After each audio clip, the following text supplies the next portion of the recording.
Welcome to my channel. I'm Dr. Romano. Today's topic is going to be, what do the returns look like on a funds of funds?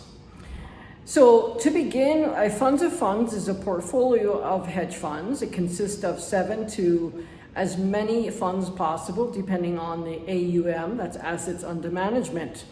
And of course, what the strategy is of the portfolio manager for the funds of funds. Now, what is a hedge fund? Just in case you don't know, a hedge fund is a trader who trades on the particular market, such as the stock exchange or the commodities exchange, whatever it is. But it's simply someone at a company, their own company typically, that is able to make returns for their clients. The reason why it's better to invest in a funds of funds, as I mentioned in my previous video, is because you're limiting your risk to, instead of one hedge fund or two, you are limiting your risk to, let's say, 10 hedge funds.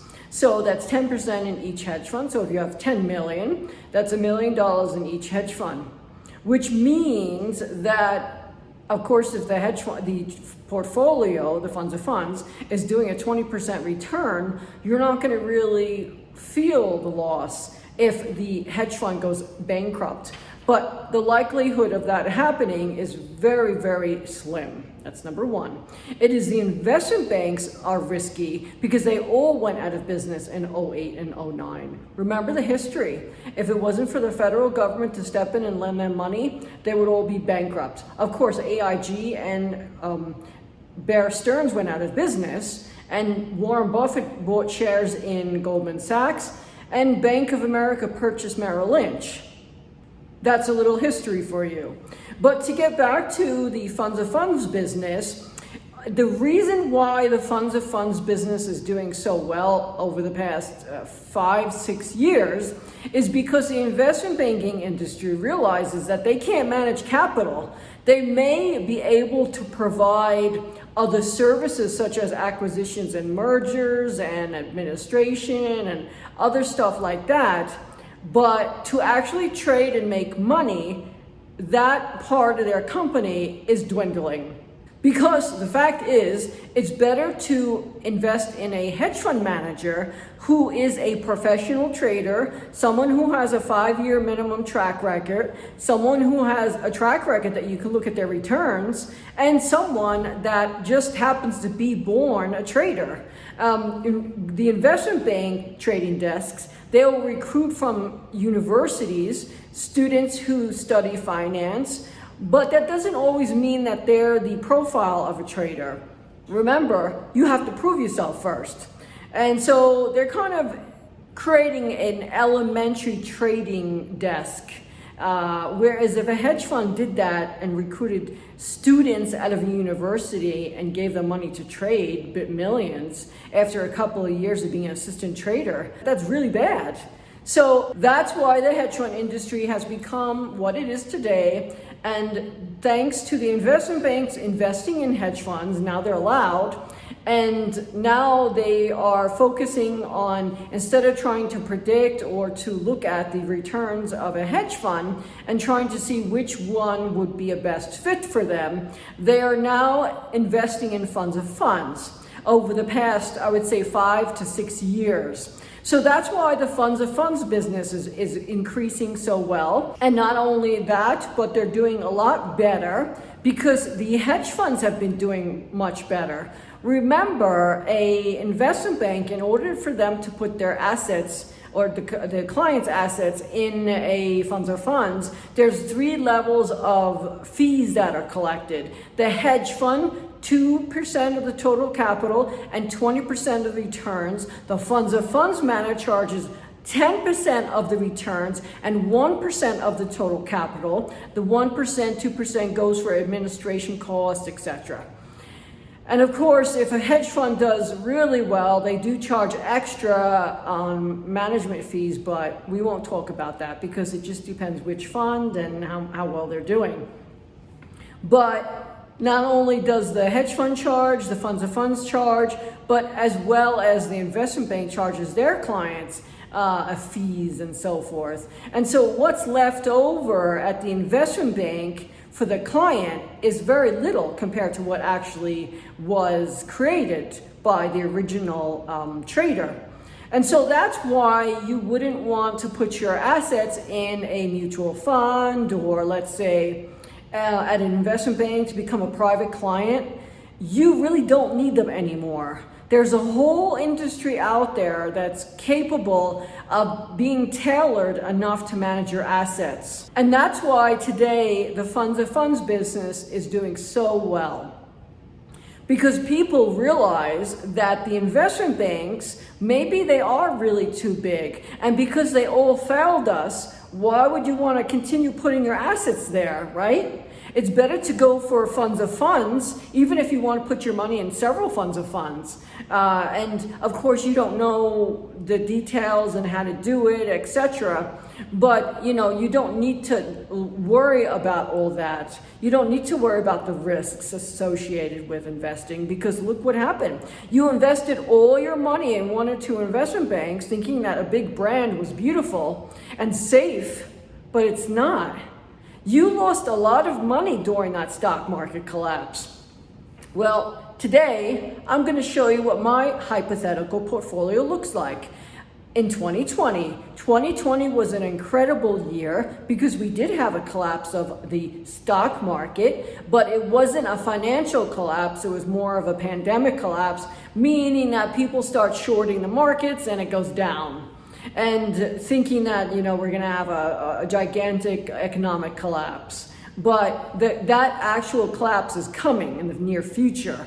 I did make a video on that, so you could listen to that when we're going to have a stock market. First, we have to have, a slowing commercial building. First, we have to have the commercial building sector to start slowing. And that's starting to happen now because the cost of goods being sold are too much, and the builder can only increase the price that it costs to build another 20%. So it's just a matter of time the average person can no longer afford to buy that house that they were able to, because now it's too expensive. And that's what starts the layoffs in the construction market, is people are no longer buying at that price. So to begin a funds of funds, as I mentioned, my hypothetical portfolio, I call it a hypothetical portfolio because I don't have $10 million to create this fund yet. But as a funds of funds manager, that's what my PhD is basically about. I'm a doctor of finance, but all my research is on hedge fund selection and operational due diligence. And so part of creating this portfolio, it's my own strategy, my own theory that I perfected and I wrote about in my PhD dissertation, as well as my first book. My second book is done, but I have not published it yet, and that goes over more about the improvements in a funds of funds and how lucrative they are if you have the right match and the right portfolio construction. And so as of 2020, I'm actually going to read you my returns. Now, I'm not going to tell you the actual return, I'm going to tell you the range, because I don't want you to recreate this portfolio yourself, right? That's my job. So for 2020, the first fund did between 48% and 50%. The second fund between 44 and 47.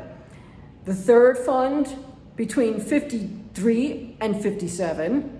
The fourth fund between 53 and 57, and the fifth fund did between 55 and 57, and the next fund did between 20 and 23%, and the next one did over 200%, and then the next one did negative between 10 and 11. The next fund did between 50 and 53%. And then, of course, the next one did between -8 and -9. And I'm following two extra funds. Now, these are a little new, so all of the rest that I mentioned are basically past 5 years old. But these two last funds that I follow I like their performance and what I see and where they are in the markets. So they're, of course, minimum of 4 years old, but I haven't officially included them because they have to be at least 5 years old to be in a portfolio. And so the next one did between 33 and 35%. And the last one, of course, you're going to be shocked, but this one did an excess of 260% to 280% in excess. So if you add up all those funds, that you'll get the average return, but in the industry for funds of funds, they calculate things a little different. So I'm not going to tell you those actual numbers because I'm not a hedge fund accountant such as Richie May. Now, you have to remember that 2020 was an incredible year to measure the performance of a hedge fund, because you have to think to yourself, oh, the stock market collapsed, right? And so that's really bad logically for traders. But the fact is, a good trader will know how to manage their risks. And depending on their trading strategy, some will do really good in stock market collapses and some won't. But the ones that won't, you have to measure to see how they manage their losses. And so the ones that didn't do too well, there's two of them, and that's they're pretty much between 8 and 11% negative. So in other words, they were able to make their money back. They were able to limit their losses for that year. And so this is a reason why you wouldn't invest in one or two hedge funds, because you're not the doctor of hedge fund selection like I am. That's why I call myself the doctor of hedge fund selection, or Dr. Hedge Fund, as you know me on YouTube, because you don't know which ones to select and so forth. Now, just because you're pitching a hedge fund manager and subconsciously you like him, that doesn't mean anything.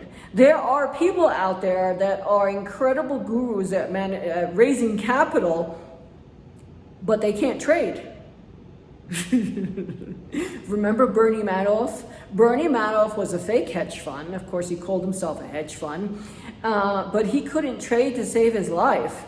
And the fact that he would have the audacity to answer your question when you say, so give me a stock tip on the golf course, and he would actually tell you, he was such a liar. It's not funny. He's a fraud. Now, Bernie was actually good at something, and that was raising capital. Now, I studied Bernie, and Bernie Madoff, when you spoke to him, you almost felt intimidated by his personality and how he replied back. So you took 2 steps back in your conversation and you let him dominate the conversation. So this is sort of a game that boxers play in the ring. I don't know if you study boxing or you know how to play boxing or you actually know how to fight, but that's part of, even in the animal kingdom, if you study pack of wolves, you'll notice that there's always a dominant one and the passive ones. And so they test each other out, and somehow the dominant one always wins. But it's a subconscious trait that we humans have, that we will trust the dominant person. So I don't know if he was born like this or he studied this on how to dominate a conversation, but he was definitely good at sitting at a table and basically controlling at what people ask and making you feel intimidated. Now, there are probably hedge funds out there, the owner who you're going to pitch to invest in his fund, and you're probably going to feel the same way. But remember, we humans, we have this tribal mentality. So we may be in a modern era. We don't need a dominant character in the family to protect us anymore, because we have the police, we have the military, etc. But that's not necessary anymore. We're in a country where we know the price of goods, of products. And so, for example, in Italy, if you go and buy something 20 years ago, there's no prices on anything. So when you ask the salesperson, how much this is, they're going to first look you up and down, see if you have anything expensive on, or try to gauge on how rich you are, and then increase the price based on that. That's dominating the sales floor. So of course today we don't have that. In Italy now they have to have prices on everything. But for people who do construction and they give estimates, that's another thing that they're doing. They're looking you up and down to see if you could afford a little more, etc. And so to get back to the hedge fund industry, so to get back to my returns, that's what the returns look like for 2020. And those hedge fund returns are directly from the hedge funds. And that's after they've taken out their fees. So when you look at a hedge fund's returns, they've already removed their 2 and 20% from the returns. And that's part of the SEC and the regulation on how the hedge fund industry has to report their earnings. Now, since I have a hypothetical funds of funds, you just take 10% off of each of those returns, and that's what the funds of funds manager will receive. So it's 1% of total capital and 2% of the returns. Let's look at 2017 and 2016, because those were interesting years, because we did have a president change, and some people were campaigning, and that affects the financial markets because of taxation changes. And so as taxes go up, companies make less, stock market does worse. If income taxes for the corporate taxes go down, companies make more, they hire more, and the economy is booming. And so that will play a role in our markets as well. If you decrease corporate taxes and income taxes, then the economy does better because people have more money to spend, etc. So for 2017 and 16, so the first one did 8 to 10%, the next -8 to 7%. The third one was between 3 and 4%. Next was between 20 and 22%. The next was just about average, just about flat, so they didn't really do anything. The next one was between 4 and 6%, and the next one was 38 to 39%, and the next one was between 48 and 52%, and the next one, of course, between 26 and 29%, and the next one was between 13 and 15%, and then, of course, the last two that I still follow, and I'm giving them one more year, but I'm going to include them because they're phenomenal. One of them did 38 to 42%, and then the last one did between 7 and 9%. So that was an interesting year because a lot of them did really well, but the returns were kind of all over the place. Whereas the returns in 2020, most of them were really good. But of course, that was a year, 2020 was a year that it wasn't like a stock market really, it wasn't a stock market collapse. It wasn't anything that we ever experienced. It simply proved to me that those traders were able to manage their losses and remake their money back. Now, 2017 was an interesting year because we had elections, and we also had a new president. We had many Congress people. So that was an interesting year because I guess most of the funds did pretty well. The only issue that I had with 2017 is that they should have actually done a lot more. Now, 2016 was an interesting year.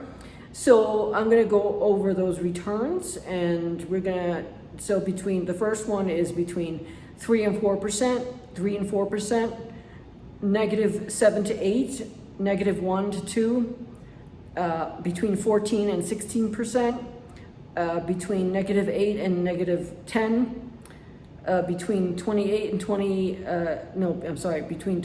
and 32%, between 2 and 3%, and -1 to -2. And then, of course, we have another one that did between 6 and 7%. and then the next one between 16 and 17%. And then of course the next one was the one that I'm following. And so that one did around between 13 and 14%. Now, with that in mind, there were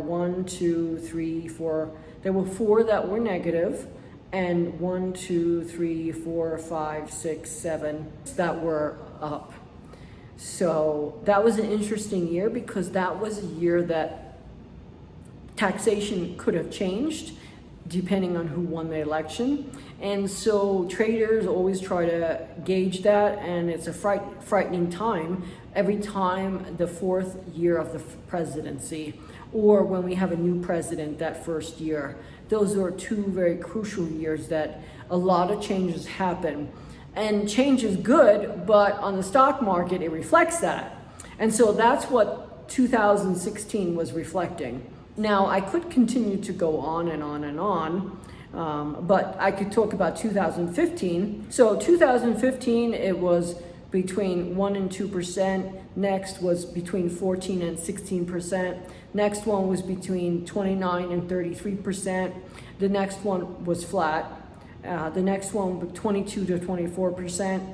And the next one was around 4 to 5%. The next one was between 33 and 35%. And then the next one was flat. And then the next one was between 13 and 16%. And then the next one after that was around 11 to 12%. So that was another interesting year, even though that could have been a lot of changes. Most of them, except 2 were negative, and the rest were all above. And you had ones in there 30, 20%, and 15%. So it was an up and down year, I guess. Part of selecting hedge funds for your portfolio, you need to really understand where the markets were, where they're trading, what their performance is. Now, the industry, unfortunately, so the funds of funds portfolio managers are coming from the investment bank. So just because someone has, let's say, 20 years experience or even 10 years experience, it doesn't mean that how the investment banks select funds and manage risk is acceptable. My PhD research explained that that's not acceptable, that they're using outdated risk measures such as a Sharpe ratio that only measures risk when it's happening. And other ratios, I'm not going to get into it. You could read my PhD on that. But those ratios are very outdated, and they don't foresee the risks associated with investments, unfortunately. So how do you select hedge funds for your portfolio is the question. Now, I'm not going to tell you everything what I do. I'm not going to share that with you because that's my own niche. Just like when you speak with a hedge fund manager and you ask them what their strategy is, they're not going to tell you their actual strategy because that's their leg up. That's their secret. That's what they've perfected.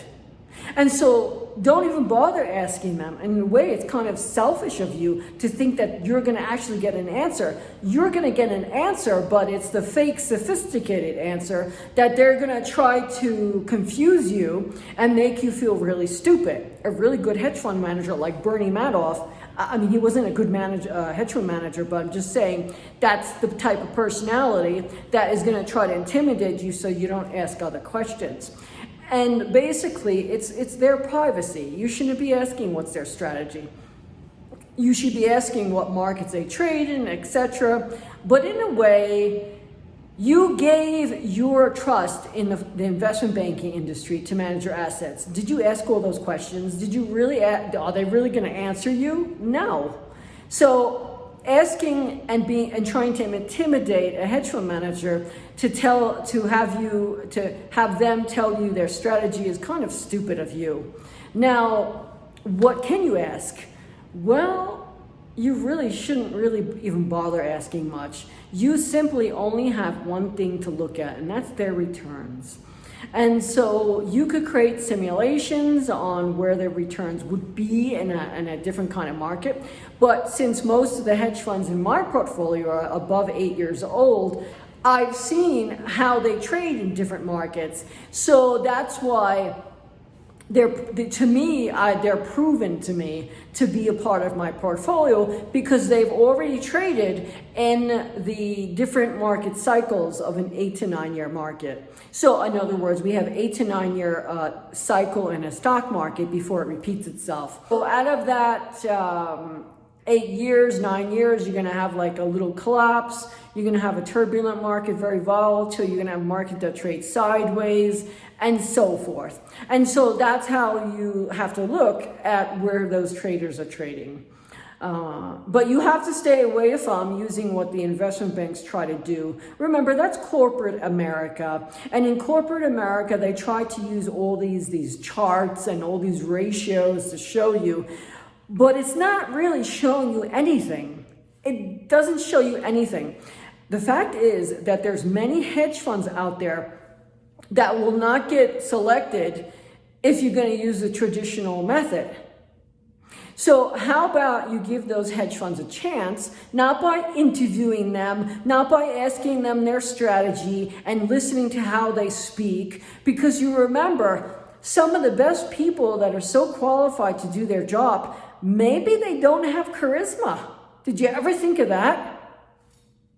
So if you're going to base your acceptance on that hedge fund manager on his personality or how he comes across, that's also not a good way, right? So the only thing you have is his returns. And that's all we can prove is the returns. Now, you have to remember, well, how do you trust a hedge fund manager?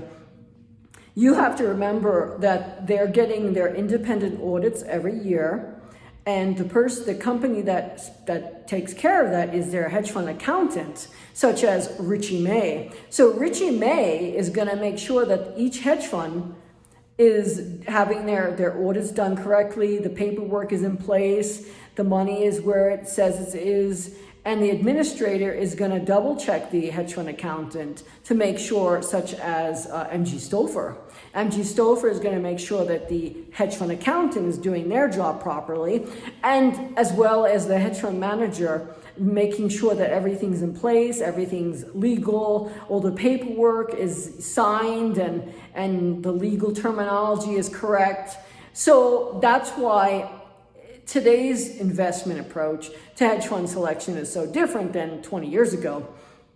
Because 20 years ago, you did have people that said they were a hedge fund, but they really weren't. They were a fraud, such as Bernie Madoff.